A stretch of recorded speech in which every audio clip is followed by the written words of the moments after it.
35-year-old, we like to characterize Pega as a 35-year-old startup or an overnight success, I suppose, 35-year-old overnight success. But a lot of our bones were made in helping big, complex enterprises solve big, complex problems. Solving problems that had to do with digitalization before digital transformation was a buzzword, right?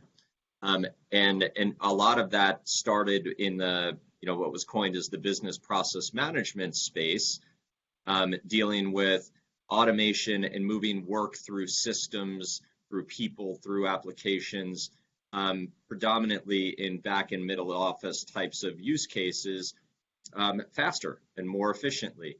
As Pega evolved and the technology, our technology and the market itself evolved over the past 20 years or so, a lot of those use cases, which started in the back and middle office, slowly but surely started to creep into customer-facing environments within those same big, complex enterprises.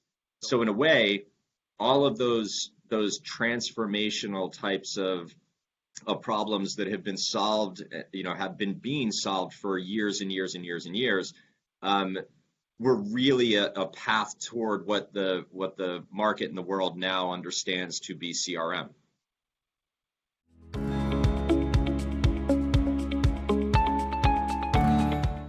So a big part of impacting or affecting a digital transformation is understanding what your customer needs from you, and then working back to understand all of the different people, systems, and processes that you have available in your organization that can be brought together to deliver that expected customer outcome. So a strategy that is one that does not boil the ocean, but starts very methodically in one particular channel or for one particular customer outcome in a sales experience perspective, or from a marketing perspective, or a service perspective, or a customer support perspective, picking one and then working all the way back through the system in order to wire your environment together in a way that's going to deliver a better digitized outcome for the customer is how we've approached our journey. But like any other company, it's equal parts technology and discipline and equal parts behavioral change, and lining functions within the organization up to be more customer centric or focused on customer outcomes, as opposed to fixing things or optimizing things in functional silos.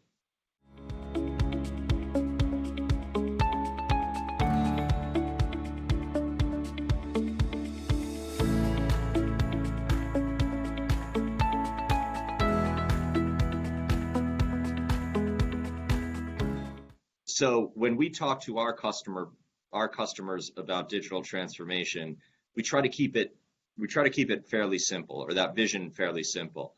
And for us, it boils down to two fundamental concepts. One is a clear focus, as you mentioned, on customer engagement. How can I better engage my customers across any channel they wish to interact with me through?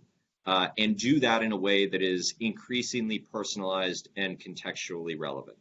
And there's a whole range of things that can be done within that customer engagement universe. But equally important is what we call operational excellence, or digital process automation. And it's the beyond the touch points that you enhance for your customer experience. Making your organization run more efficiently, removing barriers that are arbitrarily instantiated by rote, manual, human intervention work, things that slow processes from completing, is an equally important part of an organization's digital transformation journey. So we tend to talk to our customers on both of those levels. You can't have one or the other. To be a state-of-the-art digital company, you need to obviously serve your customers in an increasingly relevant way, but also make sure that your organization operates at a level of efficiency that's at a competitive level.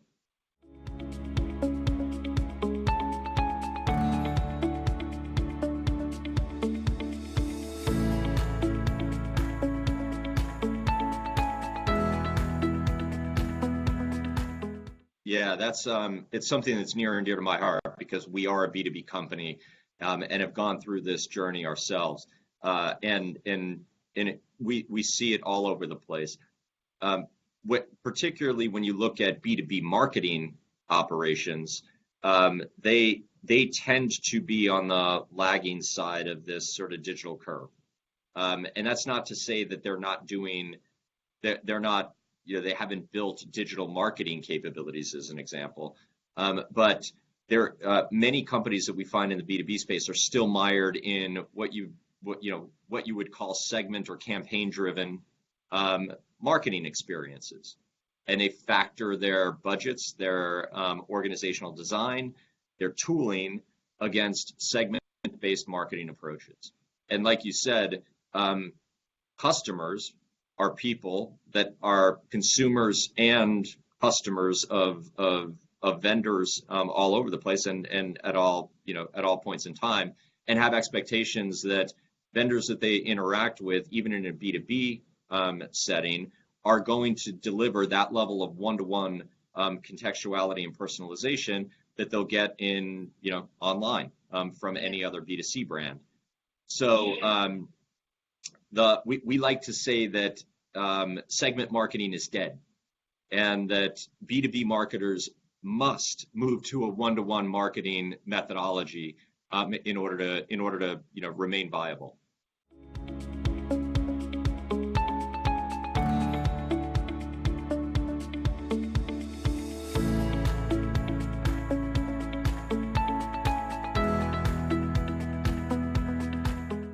I think as we've done here at Pega, and we propose our customers do, is closing that gap by implementing what we call a centralized brain that is smart enough to analyze all of the different data sources that are collected on customers from a first party or third party point of view, aggregated from your sales channel through your CRM system, your marketing channels like your web interactions, through outbound channels like email and email response, all the way through paid channels where you can black box some of that third party data. Aggregating and normalizing that data and then feeding it into a centralized brain. In our case, it's called the Customer Decision Hub, and it's an AI model driven environment that is able to arbitrate between different next best actions based on what data it's being fed, that ultimately yields then a personalized web experience in your web channel, or outbound email, the dynamic publication of content into email templates at the send event.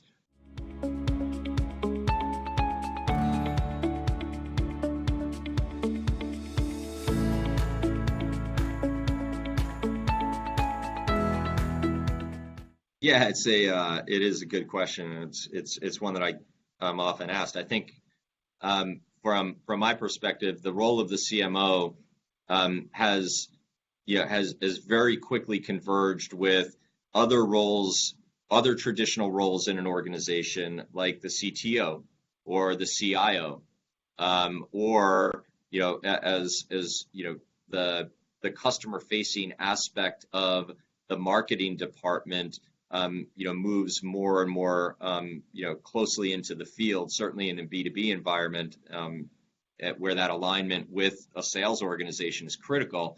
There is no now standard definition of the CMO role, but is increasingly responsible for the overall customer experience. You mentioned chief engagement officer. That's one thing at Pega where we've operationalized against a single metric, and that is customer engagement. You can analyze downstream impact of engagement levels to pipeline and ultimately sales.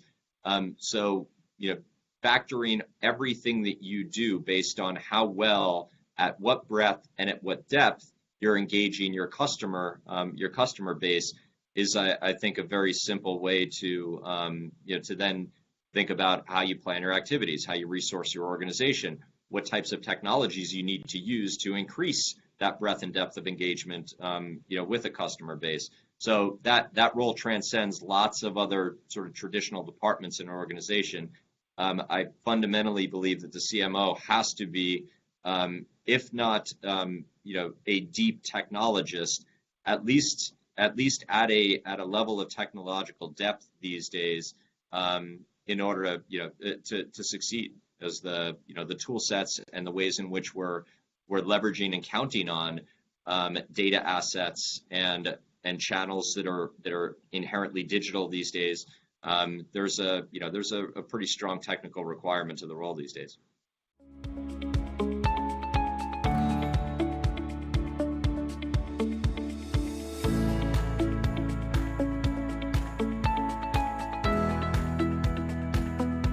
Well, I think I look for when I look at talent across the marketing ecosystem, like in many other functions, I look for the best athletes and the people that have an appetite to learn, and are ambitious and are capable of acquiring new skill sets that come with a certain level of technical understanding and to operate in a digital world, but are able to learn different parts of the trade, so that they develop themselves into well-rounded marketers that have customer empathy, can put an elegant and a compelling message together that's on point, be it beautifully visually designed, or compelling from a copy point of view,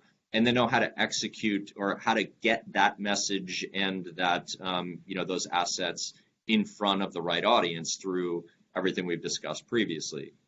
Strong analytical background, or capability, and comfort levels operating in an environment where technology and the tools to connect with customers is not only increasingly digital, but is changing quite rapidly.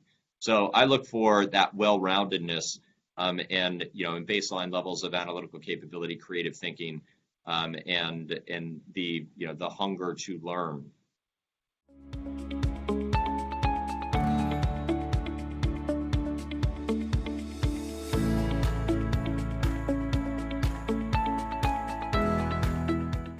Yeah, I think for us, as we look forward into 2018, there are a few trends I think that are gonna accelerate.